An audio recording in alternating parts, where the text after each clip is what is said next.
नमस्कार, राष्ट्रपोस्ट से मैं पवन केसवानी। छत्तीसगढ़ में इस वक्त आरक्षण को लेकर पशुपेश की स्थिति है। आरक्षण को लेकर छत्तीसगढ़ विधानसभा से 2 विधेयक पास होते हैं और राज्यपाल के पास जाते हैं। राज्यपाल भी उन विधेयकों के पास होने के पहले एक बयान देती है कि विधेयक मेरे पास आएगा तो मैं जल्द ही हस्ताक्षर कर दूंगी। अगर मैं तारीखवार बात करूं तो 24 नवंबर को भूपेश बघेल कैबिनेट ने इन प्रस्तावों को मंजूरी दी थी, जिसमें 76% आरक्षण को मंजूरी थी। यह गौर करने वाली बात है कि विभिन्न वर्गों के आरक्षण 76% दिए जाने थे, जबकि 19 सितंबर को छत्तीसगढ़ की बिलासपुर हाई कोर्ट ने गुरु घासीदास साहित्य एवं सांस्कृतिक अकादमी की याचिका पर फैसला देते हुए 58% की सीमा को असंवैधानिक बता दिया। तब बताया गया कि आरक्षण की सीमा 50% से ज्यादा हो नहीं सकती। अब यहाँ प्रश्न खड़ा होता है कि हाई कोर्ट ने जब 58% की सीमा को नामंजूर कर दिया, तब वहाँ आरक्षण 76% कैसे दिया जा सकता है। मैं सिलसिलेवार ढंग से इसके वैधिक कारणों को बताऊंगा कि आखिर क्या कानूनी पेचीदगियां हैं जिन 2 आरक्षण विधेयकों को छत्तीसगढ़ की विधानसभा से सर्वसम्मति से पास किया गया है। यानी कांग्रेस और भारतीय जनता पार्टी के अलावा अन्य विधायकों ने भी इस पर जो अपनी सहमति दी है, क्या वह सिर्फ कोरी राजनीति थी या इसके संवैधानिक मानदंडों पर विचार नहीं किया गया। आरक्षण की सीमा को बढ़ाने के लिए छत्तीसगढ़ विधानसभा का विशेष सत्र बुलाया गया। 1 और 2 दिसंबर को गहन मंथन हुआ और 2 दिसंबर को ही छत्तीसगढ़ के जिम्मेदार मंत्रीगण, संसदीय कार्य मंत्री रविंद्र चौबे, विधि मंत्री मोहम्मद अकबर, आबकारी मंत्री कवासी लखमा, खाद्य मंत्री अमरजीत भगत और नगरीय प्रशासन मंत्री शिव डहरिया रात को ही उस विधेयक को लेकर राजभवन पहुंचे थे। वहां उन्होंने राज्यपाल अनुसुईया उइके से मुलाकात कर विधानसभा में पारित दोनों विधेयकों की प्रतियां सौंपकर जल्द हस्ताक्षर करने का आग्रह किया था। उस समय राज्यपाल ने नियमानुसार कार्रवाई की बात कही थी, लेकिन अगले ही दिन राज्यपाल अनुसुईया उइके ने मीडिया को बताया सोमवार यानी 5 दिसंबर को वो हस्ताक्षर कर देंगी। लेकिन सोमवार के बाद मंगलवार भी आकर चले गया, फिर बुधवार भी चले गया, फिर गुरुवार भी आ गया। इस तरह से तारीखें बढ़ती गई और राज्यपाल ने भारतीय संविधान के अनुच्छेद 200 की ताकत को समझते हुए इस विधेयक पर हस्ताक्षर करने के अपने अधिकार को लंबित रखा है। विधिवेत्ताओं से वो राय ले रही हैं। पहले जब उन्होंने स्टेटमेंट दिया था कि वे फौरन हस्ताक्षर कर देंगी, तब आखिर ऐसे क्या कारण आन पड़े कि राज्यपाल अभी तक विधिवेत्ताओं से सहमति ले रही है। अब आशंका है कि वे इस विधेयक को राष्ट्रपति को भी भेज सकती हैं। छत्तीसगढ़ की राजनीति में आरक्षण को लेकर जो राड़ छिड़ी है, उसे समझने से पहले आपको ये जानना आवश्यक है कि 19 सितंबर से पहले, यानी जब तक हाईकोर्ट का आदेश नहीं आया था, तब जो व्यवस्था थी और उसके बाद छत्तीसगढ़ की विधानसभा से जो नया विधेयक पास हुआ है, उस पर जो व्यवस्था है उसमें क्या खामियां हैं और आगे कहां दिक्कत आ सकती है। दरअसल 19 सितंबर से पहले छत्तीसगढ़ में शिक्षा और नौकरियों के लिए 58% आरक्षण था। इसमें अनुसूचित जाति के लिए 12%, अनुसूचित जनजाति के लिए 32% और अन्य पिछड़ा वर्ग के लिए 14% आरक्षण लागू था। कुछ हद तक सामान्य वर्ग के गरीबों के लिए 10% आरक्षण की व्यवस्था थी।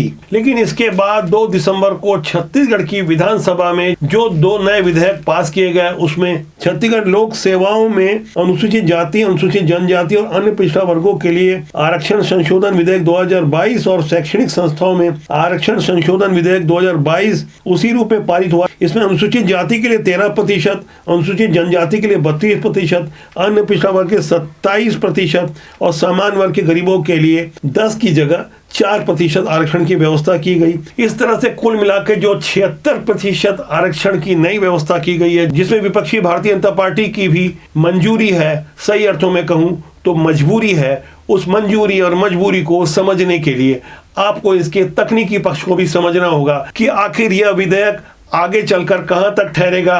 क्या कारण है कि राज्यपाल को लीगल ओपिनियन लेने में इतना वक्त लग रहा है। दरअसल राज्यपाल के हस्ताक्षर के बाद यह कानून बन जाएगा और राजपत्र में इसे प्रकाशित करना होगा, लेकिन इसमें कुछ कानूनी अड़चने हैं जिसके कारण आगे चलकर यह आरक्षण की व्यवस्था कानूनी पेचीदगियों में फंस सकती है। इन अड़चनों में सबसे बड़ी बात है कि जनसंख्या के आधार पर जो आरक्षण की व्यवस्था दी जा रही है उसकी कितनी कानूनी मान्यता है, जो इस कानून का आधार है। दरअसल यह 1992 में आए मंडल के फैसले और 2022 में आए तमिलनाडु के पीएमके बनाम माइलेरूम पेरुमाल के फैसले का उल्लंघन है। ओबीसी को 27% आरक्षण देने का फैसला 32 साल पुरानी मंडल आयोग की केंद्र शासन अधीन सेवाओं पर दी गई सिफारिश पर आधारित है। यह भी 2021 में आए मराठा आरक्षण फैसले का उल्लंघन है। कुल आरक्षण 50% की सीमा से बहुत अधिक होना भी एक बहुत बड़ी पेचीदगी है। अनुसूचित क्षेत्र में इस बार विशेष परिस्थिति के तौर पर